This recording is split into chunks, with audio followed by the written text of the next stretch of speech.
Gerai, nebėra ko ginčytis. Dirbtinis intelektas jau nėra vien tik futuristinė idėja. Tai galinga jėga, kuri taip pat gali gydyti. O tiksliau, dirbtinis intelektas pritaikytas medicinos srityje skatina novatoriškiausių šių dienų diagnostikos priemonių atsiradimą, o tai gali išgelbėti gyvybės arba suteikti vilties sunkiai sergantiems žmonėms. Todėl nieko nelaukia, šioje laidoje apžvelkim dirbtinio intelekto inovacijų naudą medicinos srityje.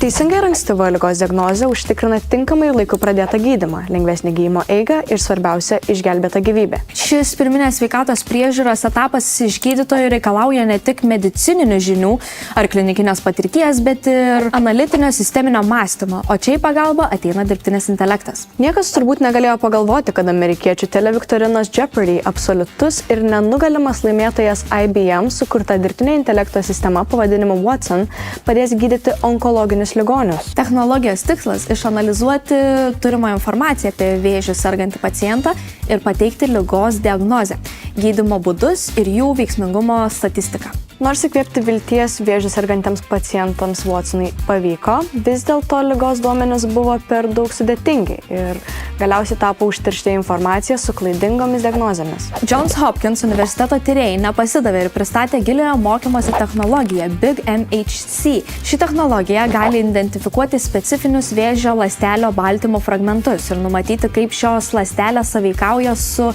imuninė sistema. Ši inovacija suteikia galimybę pakeisti tradicinius gydymo būdus, tokius kaip chemoterapija ir spindulinė terapija, individualizuotomis imunoterapijomis, kurios mažiau vargina pacientus. Mokslininkų komanda šiuo metu atlieka daugybę klinikinių tyrimų, kuriais siekia įrodyti technologijos patikimumą. Taip pat Massachusetts technologijų institute buvo pristatytas kitas dirbtinio intelekto įrankis – Sybil, kuris gali padėti aptikti vėžį dar prieš jam pasirodant. Sybil buvo pateiktos nuo 50 iki 80 tūkstančių žmonių tomografijos. Programa analizės būdu gali nusakyti vėžio atsiradimo tikimybę net 6 metams į priekį. Bet vėlgi, net technologijos kūrėjai perspėja apie nugydymo galimybės ir viską prašo žvelgti kritiškai ir sistemingai. Genetinių ligų nustatymas – tai kompleksiškas procesas. Konkretaus geno sukelta mutacija gali pasireikšti skirtingai skirtingose asmenyse, o suprasti, kaip pastaroji veikia arba sukelia ligą, gali būti sudėtinga. FDA kompanija sukūrė Face2Gene programėlę, kuri naudoja veido atpažinimo technologiją. Ta pačia, kurią atrakiname savo iPhone telefonus. Programėlė pajėgia iš pateiktos paciento nuotraukos per kelias sekundės nustatyti retus genetinius pakitimus. Analizės principas toks pat kaip giliojo mokymosi. Technologija atrenka vaizdinius panašumus ir sutapimus vaikų atvaizduose ir lygina juos su daugiau nei 8000 retų genetinių sutrikimų. Programėlė yra nemokama ir ją gali parsisiųsti kiekvienas. Tačiau technologijos kūrėjai vidinės duomenų bazės plačiai visuomeniai neatiduoda, o jie dalinasi tik su gydytojais ir medicinos specialistais. Šį sprendimą programėlės kūrėjai priėmė siekiant užkirsti kelią savidiagnozėms ir nesamų ligų gydymai, kurie gali turėti negrįžtamų pasekmių. Diagnozuojant įvairias ligas, tyrimai atlieka kritinį vaidmenį, nes ligų diagnozė neįmanoma tik pagal klinikinius požymius arba paciento simptomus. Viena iš svarbiausių diagnostikos priemonių šiame procese yra radiologija. Radiologija yra medicinos šaka, kuri naudoja skirtingus spinduliavimo metodus, tokius kaip rentgeno spinduliai, magnetinis rezonansas ar ultragarsas, išsamiems kūno vidaus vaizdams gauti. Šie tyrimai leidžia gydytojams pamatyti kaulų struktūras, organų būklę ir minkštuosius audinius, kurie nebūtų matomi naudojant kitus diagnostikos metodus. Radiologija tampa esminiu įrankiu diagnozuojant ligas, nes jis suteikia objektyvius ir tikslius duomenis, kurie leidžia nustatyti ligos pobūdį, jos stadiją ir parinkti tinkamą gydymo planą. 2018 metais JAV maisto ir vaistų administracija patvirtino dirbtinio intelekto sistemą IDXDR, kuri gali automatiškai aptikti diabetinę retinopatiją arba diabeto sukeltą aklumą iš akių nuotraukų. Pritaikius dirbtinio intelekto sistemas diagnozuojant krūties vėžį, tikimybė nustatyti ligą ankstyvoje stadijoje padidėjo 9%, o klaidingų teigiamų diagnozių sumažėjo 5,7%. Bet pasikartokime, tobulėjantis dirbtinis intelektas tai yra įrankis radiologo rankose, leidžiantis atidžiau pažvelgti į problemas. šiandienos sveikatos sistema visuose pasaulio kampeliuose susiduria su ta pačia problema - žmonių srautu. Sveikatos sistemos administracijos srityje dirbtinio intelekto įrankiai gali suteikti daugybę naudingų galimybių. Štai keletas būdų, kaip dirbtinis intelektas gali pagerinti sveikatos sistemos administraciją. Dirbtinis intelektas gali analizuoti didelius kiekius duomenų, taip padėdamas identifikuoti tendencijas, numatyti resursų poreikius ir prognozuoti pacientų srautus. Tai leidžia efektyviau planuoti išteklius ir optimizuoti darbo procesus. Taip pat dirbtinio intelekto algoritmai gali integruotis į e-sveikatos sistemas, suteikdami galimybę efektyviau tvarkyti pacientų duomenis, automatizuoti registracijas, tvarkyti elektroninius receptus ir pagerinti bendrą informacijos srautą. Dirbtinis intelektas gali būti naudojamas optimizuoti vizitų laikus skirtus pacientams, rezervuoti operacines, valdyti laukimo sąrašus ir kitus administracinius procesus. Tai padeda sumažinti laiką, kurį pacientai praleidžia laukdami paslaugų. Tiksliai diagnozavus ligą bei užtikrinus sklandų medicinos sistemos darbą belieka gydyti, o tam reikalingi vaistai. Deja, ne tik jų tikslios dozės paskirimas, bet ir tinkamo vaisto sukūrimas yra ilgas ištisus metus trunkantis procesas, po kurio seka klinikiniai testai bei jų veiksmingumo įrodymai. Pagrindinė įmonės Insilico Medicine veiklos sritis yra biologinių duomenų analizė, taikant gilųjį mašininį mokymąsi, genetinius algoritmus ir kitas pažangias dirbtinio intelekto technologijas. Įmonės stengiasi sukurti kompiuterinius modelius, kurie galėtų simuliacijų metu atkartoti biologinius procesus, nuo ląstelių lygmens iki sveikos ar ligotos organizmo būklės. Insilico Medicine siekia ne tik pagreitinti naujų vaistų kūrimo procesą, bet ir ieškoti inovatyvių būdų individualizuotai medicinai, įskaitant pacientų genetinės informacijos analizę, kuria siekiama nustatyti tinkamiausią gydymo būdą. Pavyzdžiui, 2007 metais mokslininkai sukūrė tuberkuliozės modelį, kad padėtų atrasti vaistus. Modelio pagrindinis pranašumas yra greitesnis nei realiu laiku modeliuojamas augimo tempas, leidžiantis stebėti dominančius reiškinius per kelias minutės, o ne mėnesius. Akivaizdu, kad sveikatos priežiūra pasitelkdama dirbtinį intelektą tampa efektyvesnė, greitesnė ir tikslesnė, bei suteikia gydytojams ir pacientams geresnės galimybės ligų prevencijai, diagnozijai ir gydymui. Tačiau svarbu pabrėžti, kad ši technologija turi būti naudojama atsakingai ir etiškai, tam, kad būtų užtikrintas pacientų duomenų saugumas ir privatumas. Ir tiems, kurie mano, kad dirbtinis intelektas atims iš medicinos specialistų darbus, siūlau prisiminti mūsų antrąjį epizodą Ateitis čia ir dabar. O ar tik tu neturi keliauti pasitikti mūsų tinklalaidės svečią? Šį kartą ne aš, o Ridas kalbins Amit Goldman ir aptars, kokios žinios gydo ir padeda tobulėti.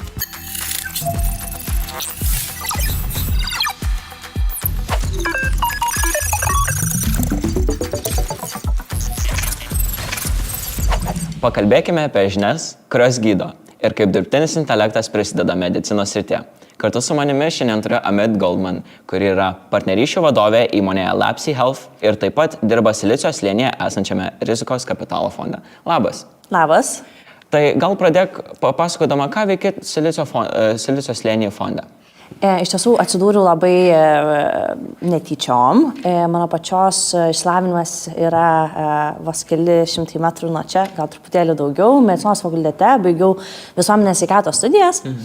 Taip pat pasidariau vadovų verslo magistratūrą ASM. Ir toks mano kelias buvo sveikatos priežiūros srityje, privačiose įstaigose, kol galiausiai netyčia nukeliavau iki startuolių. Ir iš ten nukeliavau iki rizikos kapitalo fondo ir startuolio, kuriame taip pat šiuo metu dirbu. Tai mūsų rizikos kapitalo fondas investuoja į ankstesnės stadijos startuolius, kurie bando surasti ir inovuoti srityje, kad įvairių technologijų, ar ne, bando pagauti įvairius kūno biomarkerius, net, pavyzdžiui, nežinau, pagalvokime apie akies rainelę, ar ne, pavyzdžiui, ar žinojai, kad kaip akies rainelė, ar ne, išsiplečia, galima pasakyti tam tikrų, ar ne, ligų tikimybę. Wow. Jo, tai bando surasti tokius inovatyvius įvairius dalykus ir investuoti į tos startuolius, ar ne, nes kad viena kita technologija pasaulyje prisitaikytų, kaip ten bebūtų, vis dėlto reikia pinigų ir rizikos kapitalo fondai, ar ne, tam tikrą prasme. Taip, irgi prisideda prie inovacijų. Taip. O dabar norėčiau paklausti tavo įmonę, kur dirbė taip pat Lapsi Health startuolėje pati, ten dirbtinis intelektas, kaip suprantu, naudojamas analizuoti įvairius duomenis, teisingai? Jo. Iš tiesų, šiuo metu mūsų stadija yra, mes esame medicinos technologijų įmonė dabartinė ir mūsų stadija šiuo metu yra produkto dar kūrimo stadija, dar nekomercializuojame ir mes kuriame keletą produktų. Vienas iš produktų yra stetoskopas. Bet ne šiaip stetoskopas, nes stetoskopas, kurį šiuo metu naudoja gydytojais, nebuvo inovuotas turbūt normaliai kokius 200 metų. Tiesiog pridedi ir klausai. Tiesiog pridedi ir klausai ir tas garsas kažkur pradingsta. Bet kai pridedi ir klausai, kas atsiranda, atsitinka labai liūdnas dalykas. Tu negali to garso įrašyti, negali to garsu pasidalinti, negali to garso išanalizuoti, o galbūt, pavyzdžiui, tu, kaip gydytojas truputėlį praleidai ką nors, ar ne, o galbūt tiesiog, ne iki galo prigirti. Būna ir taip. Tai vienas produktas yra šis, tai yra inovuoti ir suteikti galimybę tam garsui iš stetoskopo būti įrašytam, išanalizuotam pagal skirtingas ligas, ar ne, ir kitas produktas tai yra moteriams, kurios laukiasi pagauti vaisiaus judesius, nes šiuo metu mamos tai daro pačios objektyviai, neobjektyviai, labai subjektyviai, tai mes norime, kad tai būtų ne subjektyvus vertinimas mamos, o objektyvus, ar ne? Ir kitas dalykas tai yra vaisiaus širdies ar nedūžiai. Čia turbūt ir įsipaišo tas dirbtinis intelektas, padėtų analizuoti visą tą informaciją, kad nepraleisti kažką, nes vis tiek daug duomenų. Būtent. Dirbtinis intelektas mokosi iš duomenų ir jis tada ir analizuoja, kaip suprantu, visus tos duomenis ir galėtų ir kažkokias gal diagnozės nenustatyti, bet padėti, nuspėti kažką, patarti vos ne daktarui, taip? Tikrai taip. Ir aplikacijų gali būti visokių, arba gydytojų, ar ne, stetoskopo atveju, ar ne. Bet galbūt ir pacientų, ir pacientam padėti. Žinotų, kad kažkas yra netvarkoje, galbūt, pavyzdžiui, aš turiu vaisių ar ne savo pilve, ne šiuo metu, bet tarkim, įsivaizduokim ar ne, ir tu, pavyzdžiui, nežinai, galbūt yra apsivijusi aplink vaisiaus galvą virkštelė, ar ne, ir staiga pradeda retėti širdies dūžiai, ar ne. Ir tu turi tam tikrą laiką, ypatingai jeigu esi paskutinėse savo nėštumo stadijose, paskutiniam trimestre, ar ne, tu turi galimybę ar ne padėti ir išgelbėti savo ar ne vaiko gyvybę vaisiaus. Tai man iš tikrųjų net nuostabu, nes aš, pavyzdžiui, asmeniškai apie dirbtinį intelektą tai sužinau prieš 2 metus kokius, kai ChatGPT prasidėjo visas išpopuliarėjo, o medicinoje jau daug yra dideli pažengimai padaryti ir stebina, kaip gelbsti gyvybės. Tačiau aš turiu klausimą, kai, tarkim, dirbtinis intelektas padeda aptikti kažkokį nesutapimą, kažkokį keistą anomaliją, ar dirbtinis intelektas galėtų, pavyzdžiui, ir diagnozę nustatyti, ar jis yra tiesiog patarimo įrankis, o paskui galutinę diagnozę daktaras nustatytų? Tai puikus iš tiesų klausimas ir turbūt reikėtų išanalizuoti jį truputėlį, papjausyti iš klausimą. Kai mes, nežinau, atradome elektrą, ne mes, bet mūsų protėviai. Mūsų protėviai buvo tam tikros per istoriją industrinės revoliucijos. Ir šiuo metu mes esame naujoje industrinėje revoliucijoje, kuomet labai daug dalykų, ką mes matome aplinkui, yra ir turim galimybę prieiti prie duomenų, juos išanalizuoti ir pagerinti kažkaip mūsų ar ne ateitį, kasdienybę. Bet vien dėl to, kad, pavyzdžiui, buvo elektra išrasta, tai nereiškia, kad viskas iš karto pasikeitė, ar ne, kardinaliai. Tai aš manau, kad nėra taip, kad gydytojas ar ne, kad tiesiog programa diagnozuos, nes vis tiek ir gydytojo darbas yra ne tik tai žmogiško jausmo, taip, psichologinio to darbo ar ne, bet taip pat gydytojas, kuris naudos dirbtinį intelektą savo praktikoje, jisai išstums tą gydytoją, kuris nenaudoja dirbtinio intelekto, tai yra faktas. Ir dirbtinis intelektas, mes kaip žmonės ar ne, turim labai daug subjektyvumo, tai dirbtinis intelektas padės mums sistemizuoti, ar ne, ir sutikslinti diagnozę. Bus objektyvesnis vertinimas, bet atsiranda kita problema. Ir ta problema yra ta, kad vis tiek tam tikri algoritmai, jie yra sudaromi žmonių. Ir žmogiškoji klaida yra.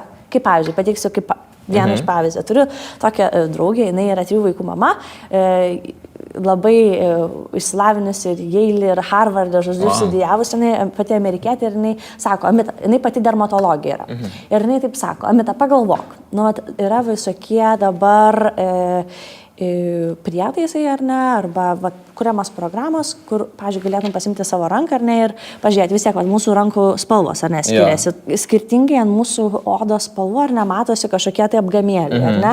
Tai dabar įsivaizduok, mes esam tokio gymio, o kaip būtų, pavyzdžiui, su dar tamsesnės, pavyzdžiui, odos žmogumi arba kitokios spalvos odos žmogumi. Tai kas yra labai svarbu, tai yra išvengti visų, kaip sakoma, kintamųjų, kurie gali padaryti, kad mūsų duomenys kad nebūtų objektyvus, kad bus neobjektyvus, ar ne? Tai kadangi žmonės sudarantis algoritmus, jie yra patys subjektyvus.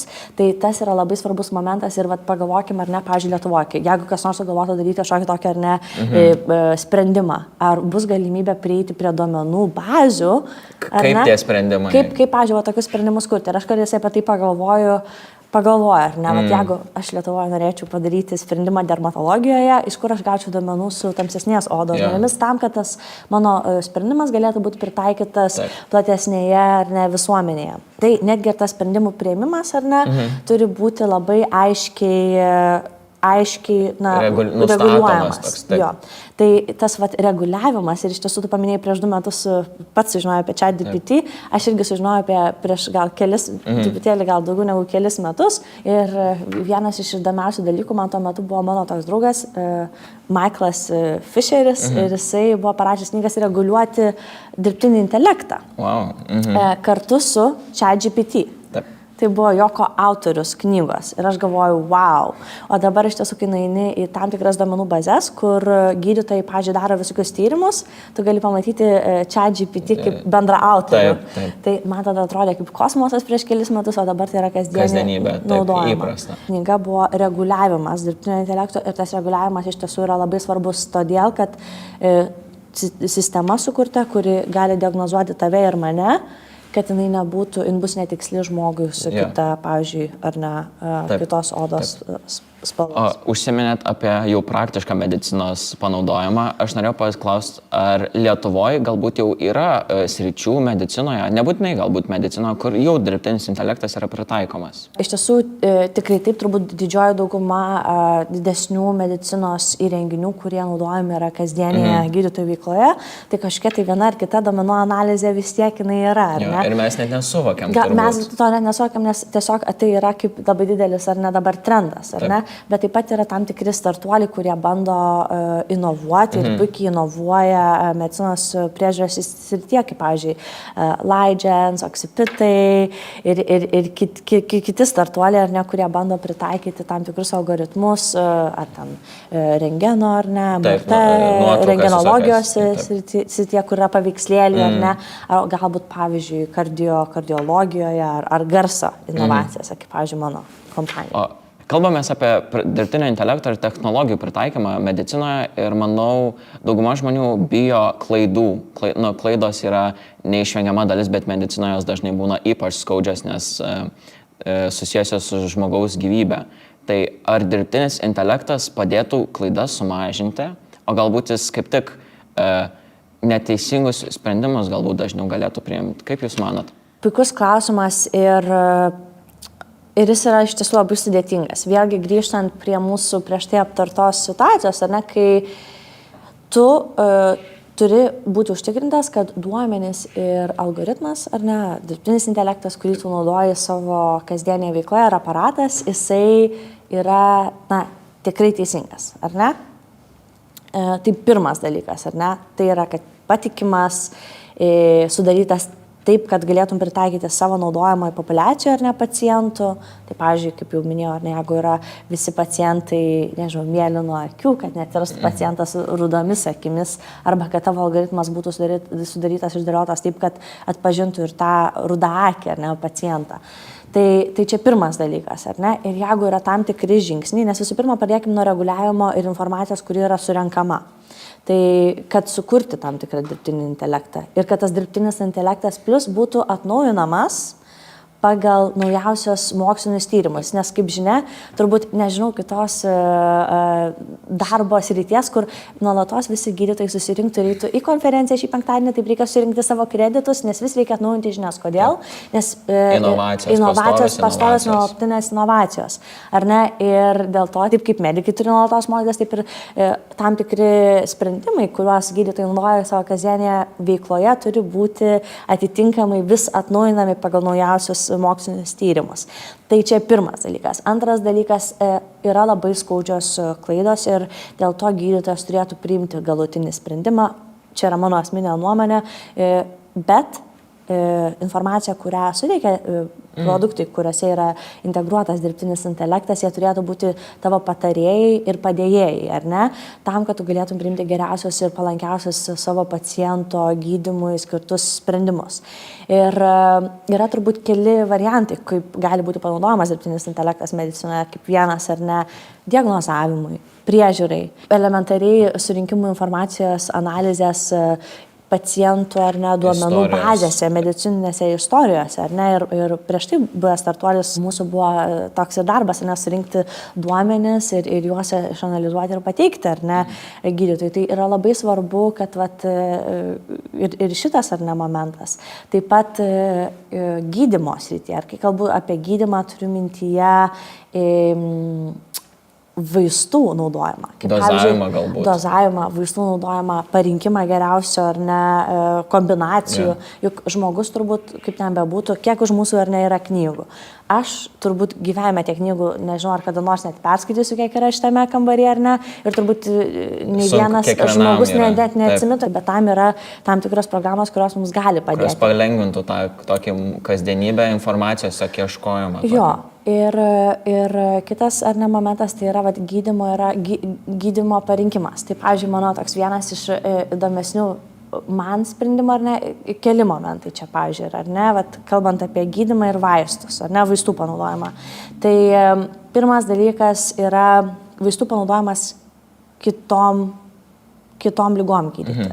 Ir tu turi pastebėti kažkaip, kad, pavyzdžiui, galbūt tavo vaistas šiuo metu labai populiarus pasaulyje, pavyzdžiui, kaip Ozempic, kuris buvo naudojamas diabetikų, šiuo metu yra naudojamas turbūt svoriui mesti, kas iš tiesų gali sukelti labai daug pašalinių lėtinių ligų, kurios taip pat, blogai atsiliepia ar ne mūsų visuomenėje ir uždeda milžinišką naštą tiek pačiam žmogui, tiek visuomenėje, ar ne. Tam, kad tu pastebėtum, ar ne, kam tas kažkoks specifinis vaistas kaip Ozempic gali būti panaudojamas, tu turi stebėti, kaip žmonės reaguoja į tas vaistus, turi būti tam tikri tyrimai ir tai reikalauja ypatingo kiekio ar ne duomenų, kad galėtum pastebėti. Tai vienas momentas yra gydymui, kitas momentas yra diagnozavimą, kaip mes aptarėme, tai yra surinkimas visokių vaizdinių ar ne medžiagų ir pamatymas to, ko galbūt mano žmogaus akis irgi nepamatytų. Aš pati nešioju šiaip akinius, tai turbūt vos matau tave, žinai, šalia sėdinti, aišku, juokauju, bet nepamatom tiesiog kažko detalių. Nepamatom detalių, o tos detalės gali labai labai brangiai kainuoti. Jeigu tu turi galimybę optimizuoti kažkokius dalykus, tai kodėlgi ne. Kaip kitas būtų variantas, kiekvieną dieną pati buvau atlikusi praktiką sveikatos apsaugos ministerijoje ir atsimenu, visokių turėjom filosofinių diskusijų su mano vadovu. Labai nuostabus buvo žmogus, kiekvieną penktadienį mus pasikviesdavo ryte ir pasakodavo įvairius dalykus ir aptarinėdavo visokias bioetinės dilemas. Ir kiekvieną dieną medikai arba sprendimų priėmėjai sveikatos ir tie turi priimti sprendimus, nes kaip ten bebūtų, tu turi kažkokį krepšelį pacientų gydymui visoje, pavyzdžiui, Lietuvoje, ar ne, ir tu turi tą krepšelį kažkaip paskirstyti. Dabar, jeigu tu sergi kažkokia labai sudėtinga onkologinė galbūt liga ar kažkokia kita liga, tavo gydymas turbūt bus labai labai brangus. Ar ne? Ir klaidų, kaip parinkti, pavyzdžiui, tau geriausiai tinkamą vaistą, tai gali labai brangiai kainuoti sistemai. Ir tu visą laiką, kai esi medikas, turi pasverti, ar ne, ar kai tu esi sprendimų priėmėjas, turi priimti labai sunkius etinius sprendimus, ką ar padėti 50 vyresnių žmonių ten paskiepyti nuo gripo, pavyzdžiui, ar ne, ar suteikti kažkokį tai ypatingai ultra brangų gydymą, apmokant iš valstybės biudžeto, ar ne iš savo asmeninio biudžeto, ar ne iš valstybės biudžeto paskiria kažkokį tai vaistą. Tai jeigu tu turi galimybę sumažinti ir patikslinti būtent tą gydymą, kuris yra skirtumas tau kaip pacientui, tai gali pailginti visų mūsų Lietuvoje gyvenimą, nes tiesiog tu optimizuoji savo kaip valstybės biudžetą ir man, kaip baigusiam visuomenės sveikatos studijas medicinos fakultete, tai yra tiesiog wow, ar ne, kad mes galim įtakoti tiesiog tokiais atrodo kaip ir paprastais, bet ir kaip ir sudėtingais dalykais. Paprasti dalykai, bet daug didelį įtaką, ta prasme. Darančiais, kaip mes galim pagerinti savo rytojų. Jau, manau, išsiaiškinom, kad dirbtinis intelektas tikrai labai daug gali pagelbėti medicinoje. Norėjau paklausti, kaip manai, kada tai bus tarsi įprasta, kada tai taps įprasta, kada aš galbūt atėjęs į kliniką kalbėsiu jau nebe registratūroje, ne su kažkokia seselė, o su dirbtiniu intelektu pasakysiu, sveiki, man čia skauda tą arba turiu temperatūros. Tai aš manau, kad jau vyksta tai ir dabar. Taip. Yra tam tikros klinikoje, tai viskas priklauso nuo klinikų ir ką jas integruoja, ar ne.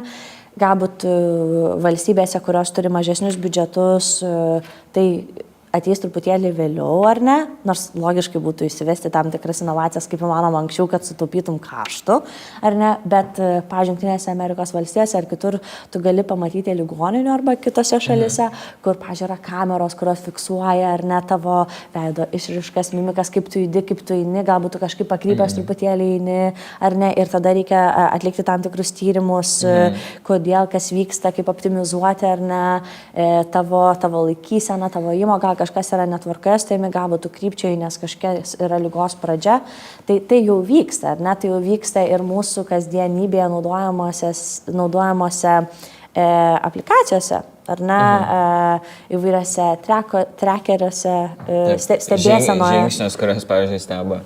Būtent, kaip, pavyzdžiui, žingsnis ar nestebi, gauni kažkokias rekomendacijas, ar ne, va čia palyginti su savo, nežinau, pastarųjų metų ėjimu, tu šiandien nuėjai 20 žingsnių, ar viskas tim tvarkoja. Dabar užduosiu moksleivių blitz klausimą, ar dirbtinis intelektas mokosi iš biologinių pavyzdžių, ta prasme, ar dirbtinis intelektas mokosi analizuodamas kažkokius organizmus, ar labiau dirbtinio intelekto yra pateikiami duomenys jau pastebėtose, kitų žmonių atradimuose, galbūt pamatytose anomalijose arba kaip elgsenos normose.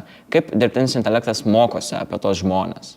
Tai dirbtinis intelektas mokosi iš to, kokius mes duomenys jam duodame. Jeigu jam duodame apie kažkokį tai specifinį žmogų, jisai mokysis apie tą specifinį žmogų ir jo, nežinau, ląsteles, gali žmogų kaip žmogų ar ne analizuoti, gali žmogų kaip populiacijos ar ne tam tikros visumą analizuoti, bet tie duomenys turi būti kažkieno tai įvedami, suvedami, ar ne, ir iš kažkur tos duomenys gauti. Tai dėl to yra labai labai svarbu, kaip kalbant apie reguliavimą dirbtinio intelekto, kad tie duomenys, kurie įeina, jie būtų tinkami naudojimui, ar ne, ir aiškiai tinkamai sukvalifikuoti. Tai ačiū tau dar kartą, Mida, už pokalbį, linkiu sėkmės. Ačiū ir tikiuosi, kad gal vieną dieną gydysi tu mane su dirbtinio intelekto pagalba. Visa.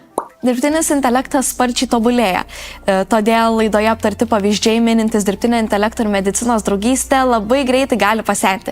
Žiūrėkite, čia tuoj atsiras naujesnių ir tikslesnių diagnostiką užtikrinančių technologijų. Kita laida finalinė, todėl klausiu, ar dirbtinis intelektas yra geriausias žmogaus draugas?